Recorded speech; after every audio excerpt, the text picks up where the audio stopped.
God, NEET retest computer based test ആണെന്നോ?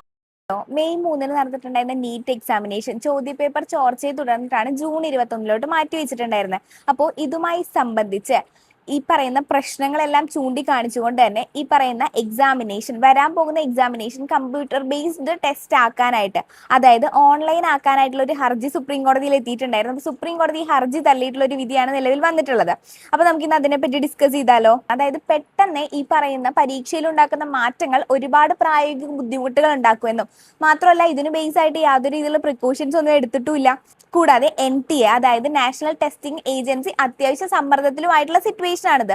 പിന്നെ ഈ ഹർജിയിൽ ഉൾപ്പെടുത്തിയിട്ടുണ്ടായിരുന്ന മറ്റു രണ്ട് കാര്യങ്ങൾ എന്തൊക്കെയാണെന്ന് ചോദിച്ചു കഴിഞ്ഞാൽ, ഈ പറയുന്ന കുറ്റകൃത്യങ്ങൾ ചെയ്തവർക്ക് എഗെയിൻസ്റ്റ് ആയിട്ട് കർശനമായിട്ടുള്ള നടപടി എടുക്കുക, നാഷണൽ ടെസ്റ്റിംഗ് ഏജൻസിക്ക് സമാനമായിട്ടുള്ള അല്ലെങ്കിൽ അതിന് പകരമായിട്ട് മറ്റേതെങ്കിലും രീതി ഫോർവേഡ് ചെയ്തുകൊണ്ടുള്ള ഒരു വിധി നടപ്പിലാക്കുക എന്നുള്ളത്. അപ്പൊ എന്തായാലും ഈ കേസ് ജൂലൈയിലോട്ട് മാറ്റി വെച്ചിട്ടുണ്ട്. അപ്പൊ എനിവേ, കൂൾ ഗുരു, ശുക്രിയ.